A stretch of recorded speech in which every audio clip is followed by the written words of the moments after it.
What kind of world do you believe, all things considered, your son will grow up into? My kids hopefully, will never be smarter than AI. They will never grow up in a world where products and services are not incredibly smart, incredibly capable. They will never grow up in a world where computers don't just kind of understand you and do, for some definition of whatever you can imagine. It'll be a world of incredible material abundance. It'll be a world where the rate of change is incredibly fast and amazing new things are happening.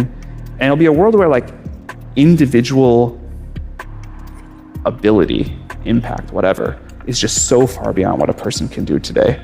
I hope that my kids and all of your kids will look back at us with some pity and nostalgia and be like, they lived such horrible lives. They were so limited. The world sucked so much. I think that's great. Today is Tuesday, December the 16th. And that was a clip of Sam Altman responding to the question, what kind of world, all things considered, do you believe your son will grow up in? I'll share more from that interview in a moment, but first I wanted to explain why I decided to make this video in the first place.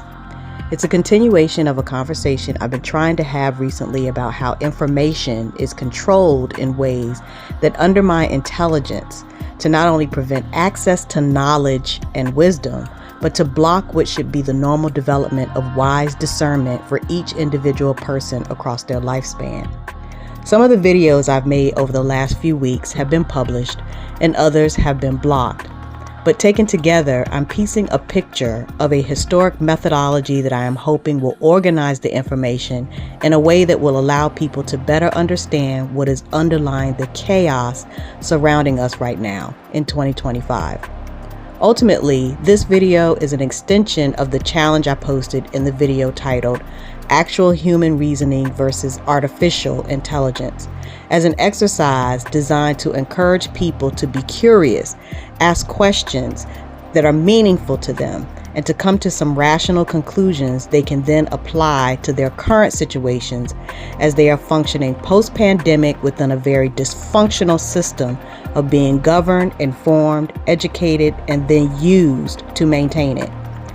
I was watching this redistributed episode of Myth Hunters produced by World Media Rights, and the glaring inconsistencies within the episode itself became a case study on how historical narratives are shaped to reinforce corrupt historical accounts, doctrine, or ethics philosophy. Religion is often the primary weapon for this kind of psychological manipulation because of what it requires you to believe and accept about history wrapped in mythology. People will argue the accuracy of what is written in a book like the Bible, a narrative that has not always been available for untrained people who are referred to as laymen, common, or simple. And then they get stuck when challenged on the fictionalized story created to make historical events more sacred. For example, there's a talking donkey in the Bible, see Numbers 22. But people don't go around looking for donkeys who can literally talk as if human. They will still attempt to justify all of the other aspects of the tale while completely missing the moral of the story. How do these debates help anyone, especially people who are suffering physically, emotionally, relationally, financially, and spiritually? People are usually only concerned about the accuracy and interpretations of their religious texts for one of two reasons. Either because they want to make sure they get all the instructions right, because they are hoping for a better life after death or during a judgment, or because they want to attribute a specific person or group of people in their religious text to their own family lineage. These people want to assert that they are specifically chosen by the god or gods of their religion and therefore are deserving of special recognition, treatment, or property rights. People who are able to interpret the stories as inspirational tales designed to give hope or as cautionary tales of warning do not have the same experience with these texts because they are seeking to apply the relevant lessons to their current lives. Because this is the function of narrative myths and storytelling, this video is designed for them. This episode of Myth Hunters focuses on the exploration of German explorer Karl Marx in the late 1800s as he sought to locate the legendary mines of Solomon with the eagerness of a fanatic. It is a common theme for people, philanthropists, donors, and grant makers sponsor to conduct research which is later used for various kinds of publication and teaching, including propaganda making. I had planned to dissect parts of the episode with questions to contemplate as I had done myself while watching it, but I've decided the best opportunity to test your own discernment in meaningful ways is to tell you that the inconsistencies in the story are glaring and then invite you to watch it with a pen and paper to jot down anything that stands out for you or you have questions about as you watch it. At the end, I would ask you to reflect on what you believe the overall message or learning objective was for the producers and writers of the episode. Here is an example of how I watched the episode and something I discerned while asking questions about this clip. Malth's travels were not at all straightforward. He went through a great deal of suffering, almost to the point of starvation.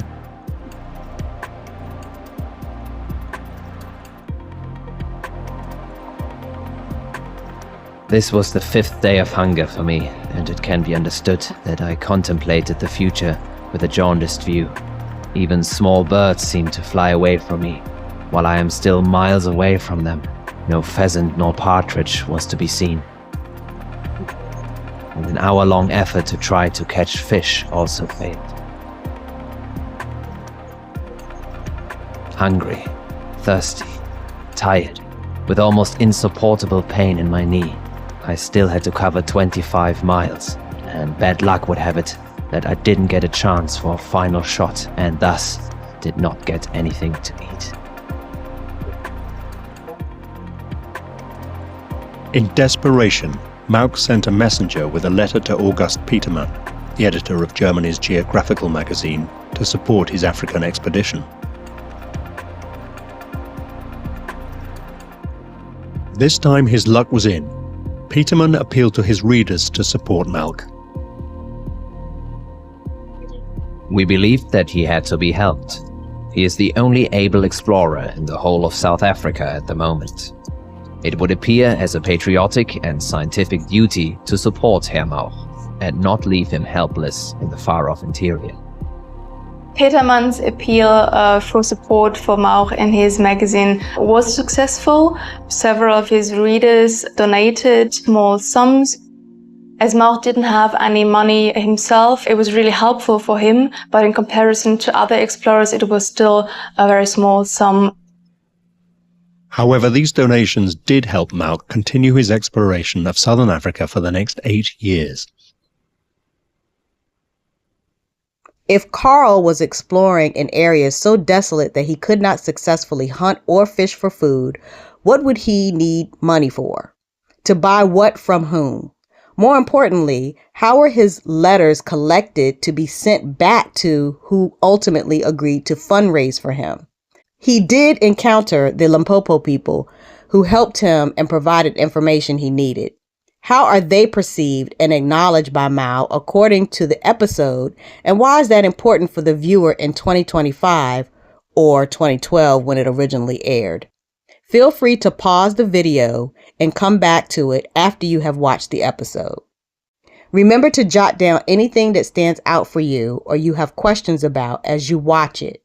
Again, at the end, I would ask you to reflect on what you believe the intended message or learning objective was for the producers and writers of the episode.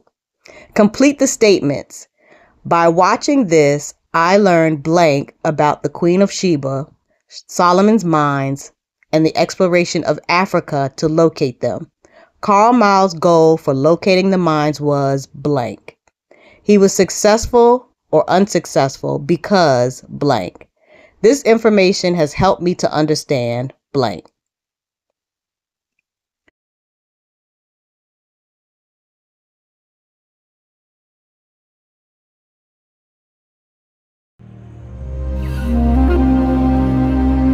But of course there is another question. Does all this mean that the story of King Solomon's mines is simply a legend with no real basis in history at all? The Bible doesn't actually mention King Solomon's mines. It mentions the wealth of Solomon, along with wisdom and women, the 3 W's. But it doesn't say where his wealth actually came from. So it's all made up by H. Rider Haggard in his novel, King Solomon's Mines. And as archaeologists, we can't be driven by a novel written in the last 100 years to dictate what we're looking for. According to Professor Eric Klein, there are 3 features of Solomon's mine. As I listened to him, I wondered if what Solomon really collected were mines, M-I-N-D-S, and then declared ownership of them like a toddler by declaring mine over and over until he met the Queen of Sheba, who would not yield to such obsessive nonsense. As an aside, Sheba was the place she was from, not her name. See 1 Kings 10, 1 through 13, and 2 Chronicles 9, 1 through 12. Aren't all historic explorers pirates in one way or another? Why do pirates create treasure maps and then hide the location of the treasure they find? In addition to pointing out things like this, I often have to remind children who get a lot of information from media via screens that these shows are reenactments using actors and usually not filmed at the location being discussed in the documentary. Why is making this clear for people, especially young people, important in 2025? News alert on Instagram. For that, we'll turn to Julia Borston. Hey, Julia. Hey, Carl. Well, Meta is making its first move onto the TV, and Instagram is launching its first Instagram for TV app, taking on YouTube. Instagram for TV will autoplay Reels, customized based on users' likes. Users can also explore Reels and channels based on categories. Now, while Meta says the app will launch without ads, it will eventually add them. Right, short form content is doing well on TV. People are enjoying watching that content together in their living rooms with friends and family. And we see that from people already mirroring Instagram on their TVs today. So we're hoping to be able to deliver an even better experience for them with Instagram for TV going forward. This follows YouTube's success on TV. It announced in January it had more viewing on TVs than on mobile devices. And viewing on the bigger screen is more valuable for advertisers. In fact, ads on connected TVs can cost 2 to 3 times as much as ads on mobile devices. And that's because of the fact that over 90% of people complete watching connected TV ads rather than skipping them. Now, Meta is joining YouTube and going after a fast-growing market. eMarketer estimates that $33 billion will be spent on connected TV ads this year, compared to $50 billion spent on linear TV ads. And eMarketer projects connected TV ad spending will grow to $43 billion in 2027 and will top TV ad spending. Now, the growth of short-form videos on TVs actually has implications for Netflix's battle to buy Warner Brothers Discovery, because Netflix is arguing that it's competing not just with the media giants, but also with the social platforms on the same screen in your living room. How do people become intelligent? What would they need to know, and how should that translate into learning, decision-making, and action? Consider these questions as you listen to Sam Altman and his vision for artificial intelligence, its evolution, and role in our futures beginning right now. So Stone Harris gave a very powerful talk here this week in which he said that the key problem, in his view, was that you and your peers in these other models all feel basically that the development of advanced AI is inevitable, that the race is on, and that there is no choice but to try and win that race and to do so as responsibly as you can. And maybe there's a scenario where your super intelligent AI can act as a brake on everyone else's or something like that. But the very fact that everyone believes it is inevitable means that is a pathway to serious risk and instability. Do you think that you and your peers do feel that it's inevitable? And can you see any pathway out of that where we could collectively agree to just slow things down a bit, have society as a whole weigh in a bit and say, no, we don't want this to happen quite as fast. It's too disruptive? First of all, I think people slow things down all the time because the technology is not ready, because something's not safe enough, because something doesn't work. There are, I think, all of the efforts hold on things, pause on things, delay on things, don't release certain capabilities. So I think this happens. And again, this is where I think the track record does matter. If we were rushing things out and there were all sorts of problems, either the product didn't work as people wanted it to, or there were real safety issues or other things there. And I will come back to a change we made. I think you could do that. There is communication between most of the efforts. With one exception, I think all of the efforts care a lot about AI safety. And I think that I'm obviously not going to say. And I think that there's really deep care to get this right. I think the caricature of this is just like this crazy race or sprint or whatever misses the nuance of people are trying to put out models quickly and make great products for people, but people feel the impact of this so incredibly that, I think if you could go sit in a meeting in OpenAI or other companies, you'd be like, oh, these people are really kind of caring about this. Now, we did make a change recently to how we think about one part of what's traditionally been understood as safety, which is with our new image model. We've given users much more freedom on what we would traditionally think about as speech harms. If you try to get offended by the model, will the model let you be offended? And in the past, we've had much tighter guardrails on this. But I think part of model alignment is following what the user of a model wants it to do within the very broad bounds of what society decides. So if you ask the model to depict a bunch of violence or something like that, or to sort of reinforce some stereotype, there's a question of whether or not it should do that. And we're taking a much more permissive stance. Now, there's a place where that starts to interact with real world harms that we have to figure out how to draw the line for. But, I think there will be cases where a company says, okay, we've heard the feedback from society. People really don't want models to censor them in ways that they don't think make sense. That's a fair safety negotiation. But to the extent that this is a problem of collective belief, the solution to those kinds of problems is to bring people together and meet at one point and make a different agreement. If there was a group of people, say here or out there in the world, who were willing to host a summit of the best ethicists, technologists, but not too many people, small, and you and your peers, to try to crack what agreed safety lines could be across the world, would you be willing to attend? Would you urge your colleagues to come? Of course, but I'm much more interested in what our hundreds of millions of users want as a whole. I think a lot of the room has historically been decided in small elite summits. One of the cool new things about AI is our AI can talk to everybody on Earth. And we can learn the collective value preference of what everybody wants, rather than have a bunch of people who are blessed by society to sit in a room and make these decisions. I think that's very cool. And I think you will see us do more in that direction. And when we have gotten things wrong, because the elites in the room had a different opinion about what people wanted for the guardrails on image gen than what people actually wanted, and we couldn't point to real world harm, so we made that change, I'm proud of that. There is a long track record of unintended consequences coming out of the actions of hundreds of millions of people, and there are also 100 people in a room making a decision. And the hundreds of millions of people don't have control over. They don't necessarily see what the next step could lead to.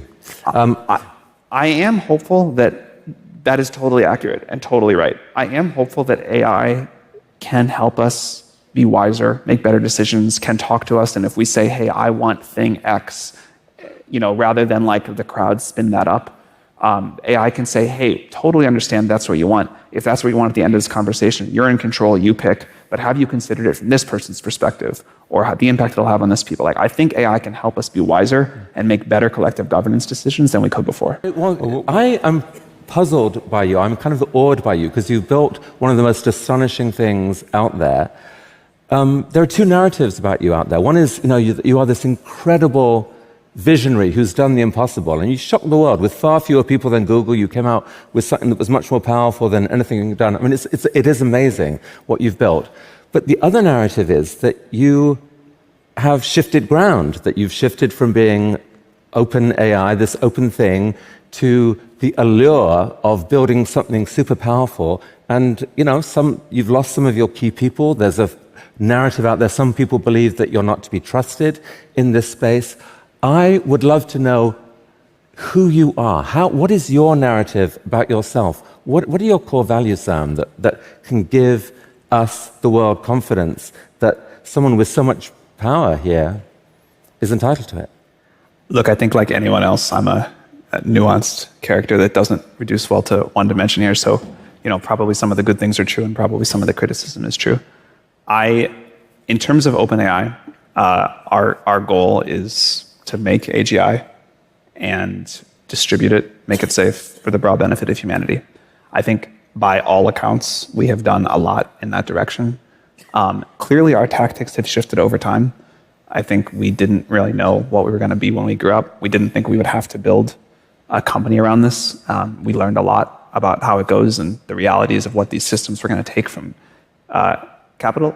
But I think we've been, in terms of putting incredibly capable AI with a high degree of safety in the hands of a lot of people and giving them tools to sort of do whatever amazing things they're going to do, I think it'd be hard to give us a bad grade on that. I do think it's fair that we should be open sourcing more. I think it was reasonable for all of the reasons that you asked earlier, as we weren't sure about the impact these systems were going to have and how to make them safe, that we acted with precaution. I think a lot of your questions earlier would suggest at least some sympathy to the fact that we've operated that way. But now I think we have a better understanding as a world, and it is time for us to put very capable open systems out into the world. If you invite me back next year, you will probably yell at me for somebody who has misused these open source systems and say, why did you do that? That was bad. You should have not gone back to your open roots. But, we're not going to there's trade-offs in everything we do. And we are one player in this, one voice in this AI revolution, trying to do the best we can and kind of steward this technology into the world in a responsible way. We've definitely made mistakes. We'll definitely make more in the future. On the whole, I think we have, over the last almost decade, it's been a long time now, we have mostly done the thing we've set out to do. We have a long way to go in front of us. Our tactics will shift more in the future, but adherence to this sort of mission and what we're trying to do, I think very strong. This was a beautiful thing you posted. Your son, that last thing you said, that I've never felt love like this. I think any parent in the room so knows that feeling, that wild biological feeling that humans have and AIs never will, of you're holding your kid. And I'm wondering whether that's changed how you think about things. Like if, say here's a red box, here's a black box with a red button on it. You can press that button and you give your son likely the most unbelievable life, but also you inject a 10% chance that he gets destroyed. Do you press that button? In the literal case, no. If the question is, do I feel like I'm doing that with my work? The answer is, I also don't feel like that. Look, having a kid changed a lot of things. And by far, the most amazing thing that has ever happened to me. Like everything everybody says is true. The thing my co-founder Ilya said once is, I don't know, this is a paraphrase, something like, I don't know what the meaning of life is, but for sure it has something to do with babies. And it's like unbelievably accurate. It changed how much I'm willing to like spend time on certain things, and like the kind of cost of not being with my kid is just like crazily high. But I really cared about like not destroying the world before. I really care about it now. I didn't need a kid for that part. I definitely think more about like what the future will be like for him in particular, but I feel like a responsibility to do the best thing I can for the future for everybody. Whether you're colonizing the moon or going to heaven, you cannot leave a place you have destroyed to go to another place where that destruction doesn't exist and not destroy that place also. When and where would you have learned how not to do that?